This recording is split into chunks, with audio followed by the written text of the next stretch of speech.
Assalamualaikum warahmatullahi wabarakatuh. Selamat datang di portal kita.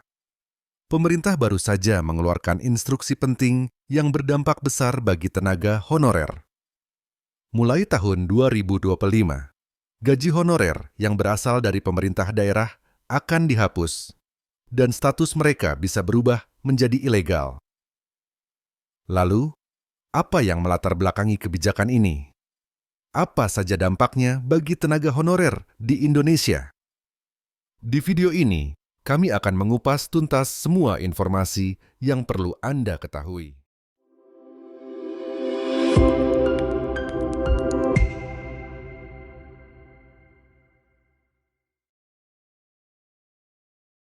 Menteri Dalam Negeri Tito Karnavian memberikan perintah langsung dalam persoalan honorer pada tahun 2025.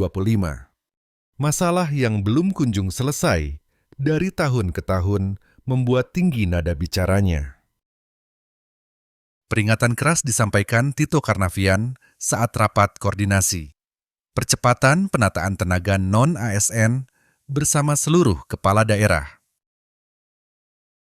Ia menyoroti masih maraknya rekrutmen tenaga honorer di pemerintah daerah, menyebabkan jumlah pegawai non-ASN menumpuk tidak terkendali. Namun, ketika dibuka pendaftaran P3K secara nasional di tahap 2, justru lambat mengajukan usulan formasi ke pemerintah pusat. Ini nasib saudara kita, kira-kira mau diapain? Karena belum ada yang didaftarkan, kata Tito Karnavian yang dilansir dari kanal YouTube Kemendagri RI pada Kamis, 16 Januari 2025. Jika tidak didaftarkan dan dipertahankan statusnya sebagai honorer, akan mengundang masalah besar. Tito Karnavian juga mengingatkan adanya amanat Undang-Undang Nomor 20 Tahun 2023 tentang aparatur sipil negara,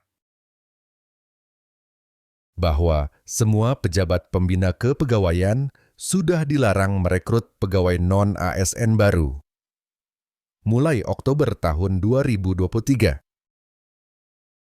Sebab mulai tahun 2025 ini, target pemerintah adalah menuntaskan semua sisa non-ASN yang ada di dalam database BKN dari hasil pendataan pada bulan Oktober tahun 2022 kemarin. Selain itu, honorer yang direkrut setelah cut-off pendataan tersebut diragukan status kepegawaiannya. Bahkan bisa disebut sebagai pegawai ilegal karena tidak memiliki payung hukum resmi peraturan perundang-undangan. Sehingga tidak mungkin dilakukan pembayaran gaji untuk jenis pegawai honorer mulai 2025 ini. Seperti yang disampaikan juga oleh Menpan RB Rini Widiantini pada kesempatan yang sama. Rini memastikan bahwa jika statusnya masih honorer, tidak dapat dibayarkan gajinya. Status itu kalau masih honorer, memang betul-betul tidak bisa dibayarkan gajinya, kata Rini. Oleh karena itu, Mendagri Tito Karnavian memerintahkan secara langsung kepada seluruh pemerintah daerah untuk segera melakukan tindakan yang cepat. Seluruh tenaga non-ASN harus segera didaftarkan dan diusulkan formasinya ke pemerintah pusat segera. Bahkan, Kemen PNRB bersama BKN kembali memberi tambahan waktu dengan perpanjangan pendaftaran seleksi P3K tahap 2 hingga 20 Januari 2025. Ini merupakan misi penyelamatan pemerintah terhadap tenaga honorer agar mendapat status resmi. Bukan menjadi pegawai ilegal yang tidak ada gaji dari anggaran pemerintah daerah. Terima kasih sudah menonton hingga akhir, Sobat Portal kita.